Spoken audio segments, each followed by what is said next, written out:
Oh, he was absolutely a genius, one of the greatest engineers of his day. And the building of the canal was the supreme effort. And as a piece of engineering, it's superb. We know of no mistakes. He was broken. He should have been made a full colonel. He should have been given a knighthood and honored as a leading engineer of the realm. But he wasn't. He got nothing.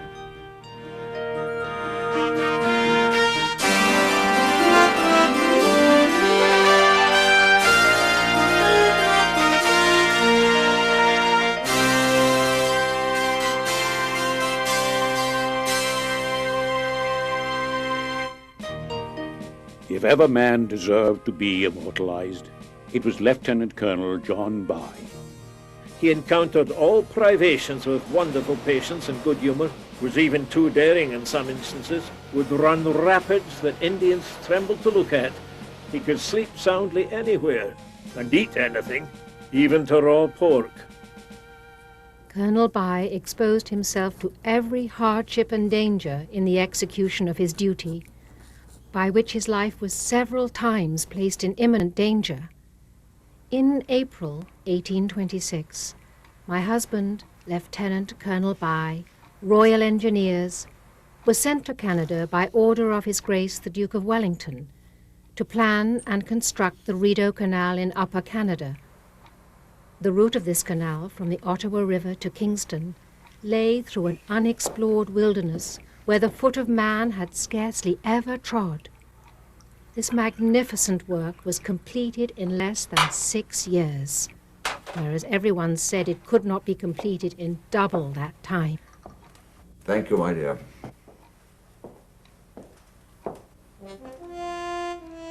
Sometimes our heroes are forgotten.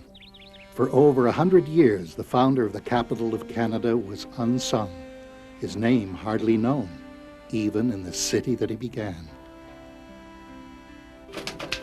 To this day, there are many unanswered questions about the rise and fall of this enigmatic royal engineer. Historian Dr. Robert Legget, himself an engineer, has spent the past 50 years rebuilding the story of John By and his Rideau Canal. In 1937, I had the privilege of having my first teaching job at Queen's University at Kingston, just down the river.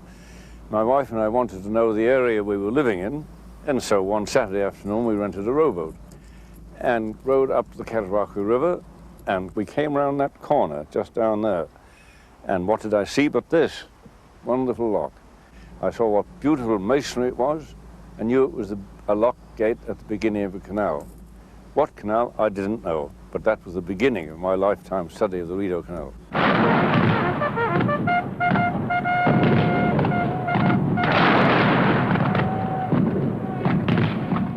Those who use the Rideau Canal today probably give very little thought to the fact that it was built as a military canal, essentially, because we had a nasty little war in North America, the War of 1812, which is mentioned in history books, but most Canadians have forgotten all about it.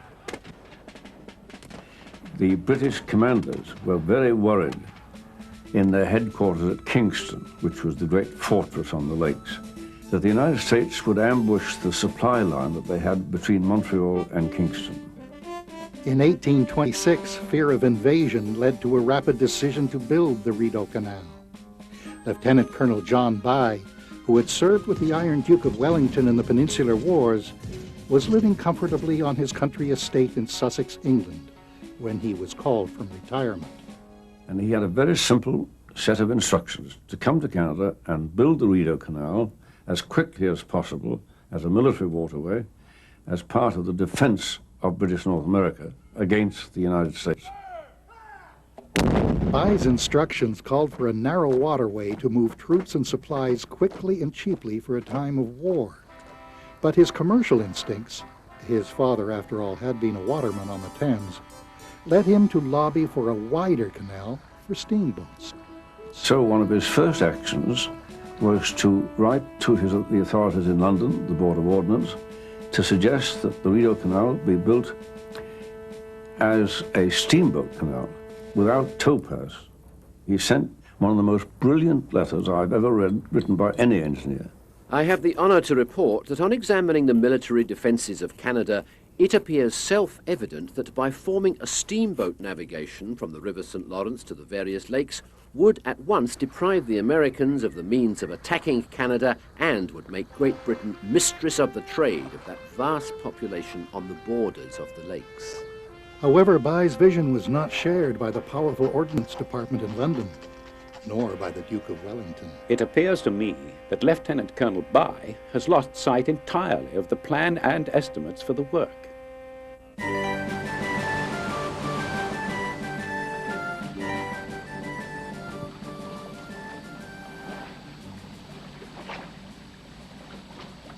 When John Bye came up the Ottawa River in 1826, this is what he saw, these magnificent falls and the twin falls 100 yards away.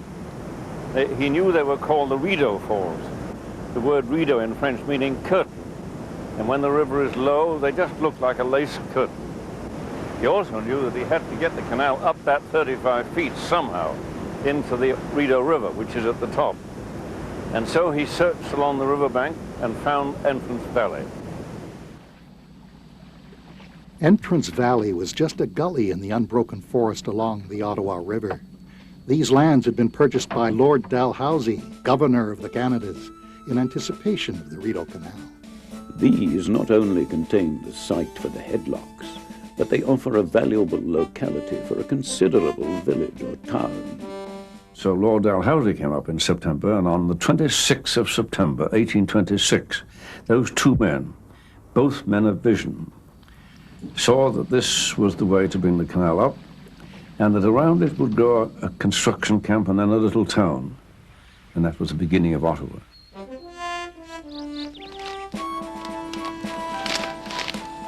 Surveying for the canal was the first job they had to do. And it's very important in canal building because of the fact that you're dealing with water levels. And it took a long time, mainly not because of the actual work of surveying, but because of the difficulty of travelling through the bush. We sallied out into the woods in the beginning of November 1826. We were able to take a flying level, which is a rough guess to a foot, more or less, of the rise and fall of the country above any fixed data. I at last came upon the famous Rideau. John Mactaggert, engineer, clerk of the works on the Rideau Canal, young, popular, indispensable. Responsible for much of the surveying, he would later be dismissed for drunken and insubordinate behavior.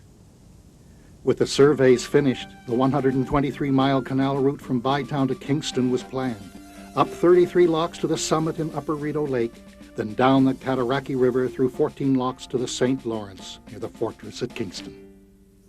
I am therefore of opinion whether the works I now have the honour of projecting cost 1 or 2 million, it is of no moment when compared with the positive economical means they will afford of rendering Canada perfectly secure and safe from any attack the Americans may hereafter meditate. Not only was Bye convinced that a military canal should be built at any cost, he was sure large steamboats should travel on the Rideau Canal. For months he campaigned to build larger locks. But the Duke of Wellington again expressed grave concern. I must say that I am not at all at my ease about the employment of Lieutenant Colonel Bye in the execution of this great work. He must adhere strictly to his orders regarding the dimensions of the locks. You'll hear, even see in print, that he misappropriated funds. He did no such thing. He accounted for every single penny. He did exactly what he was told to by the Duke of Wellington, and he had a letter telling him to do it. The present government threw the blame on me for not waiting for parliamentary grants, forgetting that it was ordered that I should not wait for parliamentary grants, but to proceed with all dispatch. To this day, historians debate John Bye's motives and actions. While waiting for Treasury approvals from London, he was under extreme pressure from the contractors he'd hired, and hundreds of immigrant laborers were desperate for work.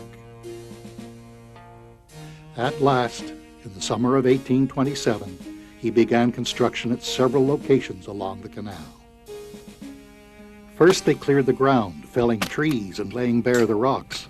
Good stone from local quarries was hauled by oxen and barge to the construction sites, where armies of men drilled and carved the massive stonework. The carpenters hewed and shaped the great wooden gates, while blacksmiths forged the metal for the locks and tools.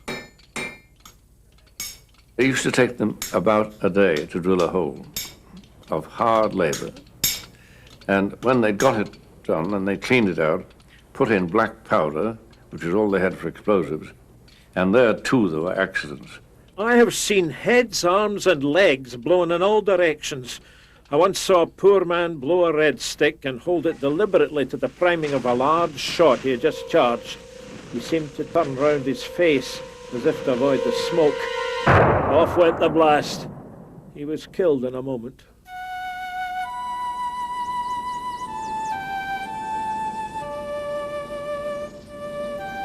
This is McGuigan Cemetery. Many of the workers on the canal are buried in this cemetery. Largely Irish labourers, but not entirely. And so far as we know, there were about 2,000 men working on the canal, stretched all the way from Bytown to Kingston. And of them, several hundred died. Some through accidents on the canal, blasting, falling off ledges, so falling off scaffolding, but strangely, most of them due to malaria. And malaria was a strange scourge. It was known then as swamp fever, and so it carried a lot of people off. The dreaded swamp fever brought construction to a halt for several weeks each summer. John Mactaggert recalls the smell. It was very nauseous, like that of a cadaverous animal in the last stages of decomposition. In one late canoe trip down the canal, he got into trouble at Cranberry Lake. They missed their way, the canoe ran aground, some of the voyageurs jumped out and stepped into this slimy ooze to free the canoe, and this must have caused an upsurge of the awful mosquitoes, and the result is that they all got malaria very badly, and John By was a sick man when he got home, to such an extent that the doctors didn't give any hope for his recovery. But his wife was made of sterner stuff. She was a great lady. She determined he was going to live, and so she nursed him.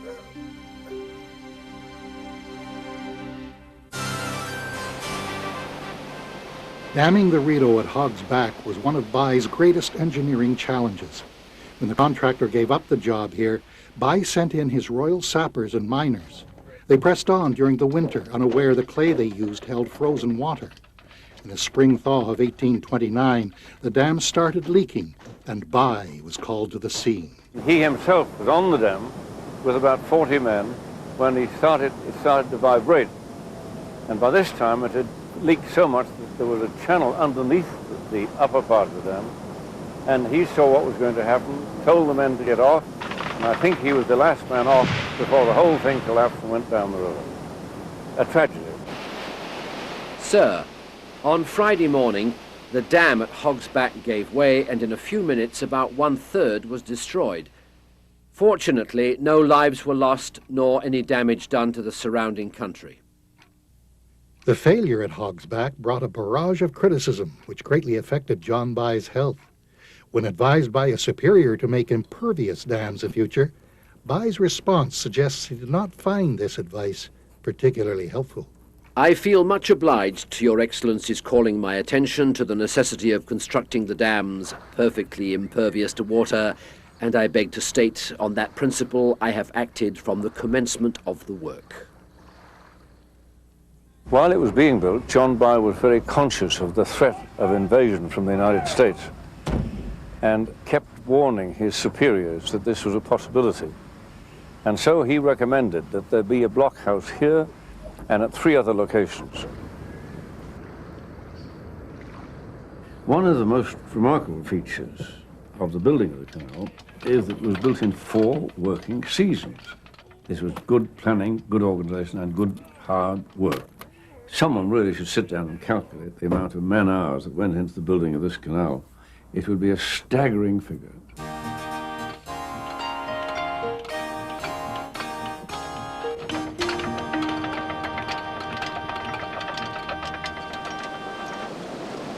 These are the greatest and the least distance that are met with in the whole route, rolling down a narrow ravine scarcely a mile in length.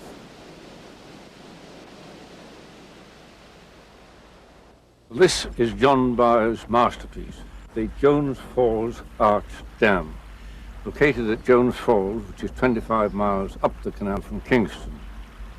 And the dam dams completely what used to be a gorge of the Cataraqui River, which tumbled down 68 feet. And so he decided, and this is his touch of genius, to dam the entire gorge with this arch dam, which stretches from one side of the gorge to the other, and it depends for its stability not on the weight of the dam, but by transmitting the force from the water into the bedrock on either side. But the concept of daring to put a dam like this in this location is even today staggering in the imagination.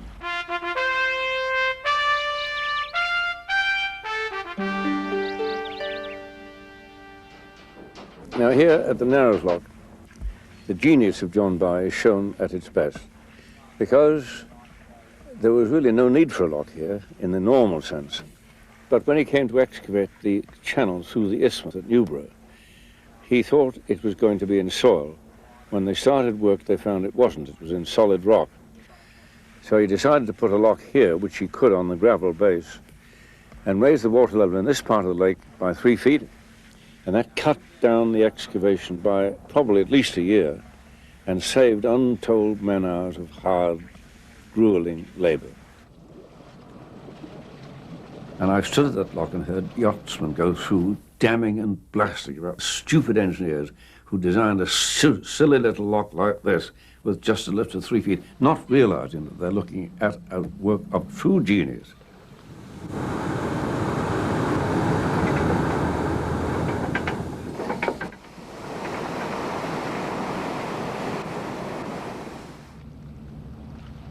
Makes me very proud to be an engineer, to think that men could do this. It was a supreme effort. And the structures have all stood for 150 years, and they're all as good today as when they were built.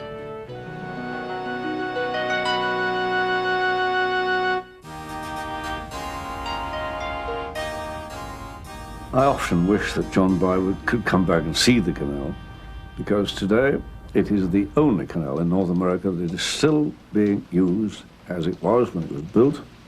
And most of the pleasure vessels, the bigger ones, come from the United States, which is a nice irony of history. The Rideau Canal is now a heritage canal, preserved for future generations. Communities along the route celebrate the waterway's history, its culture, and its beauty. Thousands of visitors enjoy it every year. Parks Canada operates and maintains the canal's natural and historic features, and also provides boaters with a safe and navigable channel. In the Ottawa-Hull region, the National Capital Commission hosts year-round displays, festivals, and special activities on the canal. At the Bytown Museum in John By's Commissariat building, the Historical Society of Ottawa takes pride in displaying his belongings. And halfway down the canal at Smiths Falls, the Rideau Canal Museum tells the story of the building of the waterway and its development over the years. Dr. David Baird is the museum's founder and curator. And when you draw your 60-foot fiberglass cruiser into the lock, turn off the radar, and the gate behind you starts to close, the man is winding a winch. He's doing just what Colonel By designed and saw in 1832 when he opened the canal. I have no other motive in thus strongly recommending the large lock but the good of my country. Well, I often wonder how many of the people who skate or who sculpt the figures on Dow's Lake or who canoe or just admire the gardens, how many of them stop to think about the history of the canal and the people's lives who were given in building it. John By's life really is one of the great tragedies in our history, because when he was building the canal, he was a strong, wonderful, gifted engineer, challenged all the way through and meeting every challenge successfully, to such an extent that in May 1832, he and his wife and his 2 little girls and some friends sailed all the way through the completed canal from Kingston Mills to Ottawa. So he must have been a very happy man. Then he gets this awful instruction from Great Britain, from the Lords of His Majesty's Treasury, to go back and face a parliamentary inquiry into his expenditures because he'd spent $80,000, they said, without authority. And so when he gets to London and reported to the Board of Ordnance, they had to tell him that he was now to go back into retirement and that there was nothing they could do about getting any honour for him. That must have been a terrible disappointment. John Bye's health declined steadily. Bouts of malaria returned, and he suffered a stroke. But after the stroke, he must have faded quite rapidly. His wife then took up the cause, and she wrote some moving letters, one of which I read, and you can almost see the tears on the paper, asking his friends, can't they do anything to get him some recognition? Under these painful circumstances, I am induced to apply to you in the fervent hope that you may see fit to recommend that some public mark of His Majesty's approbation may be conferred on Lieutenant Colonel Bye, to do away with the fatal impression the Treasury Minute has made on his mind, and to prove to the world that his services have been appreciated by the government of his country. On February 1st, 1836, John Bye died at his home in Sussex, just 4 short years after leaving Canada. He said that when he died, he'd die of a broken heart. This is his expression. Because he was broken. He should have been made a full colonel. He should have been given a knighthood and honoured as a leading engineer of the realm. But he wasn't. He got nothing. For should I return to England without my services being acknowledged as they deserve, the disappointment would break my heart. For I have ever acted for the good of the service, and the Rideau Canal will be a lasting monument of my perseverance. 5 years after John Bye's untimely death, the Duke of Wellington would concede that the Rideau Canal was a great work and not extravagant at all. However expensive the works upon the Rideau, nobody now doubts the wisdom of the plan, its efficacy, and above all, its economy. The tragedy of his life is there, and those who have studied it know how tragic it is. But as often is the case, the tragedy gradually fades into the background as we learn to appreciate the living legacy that he left us, the active canal of today.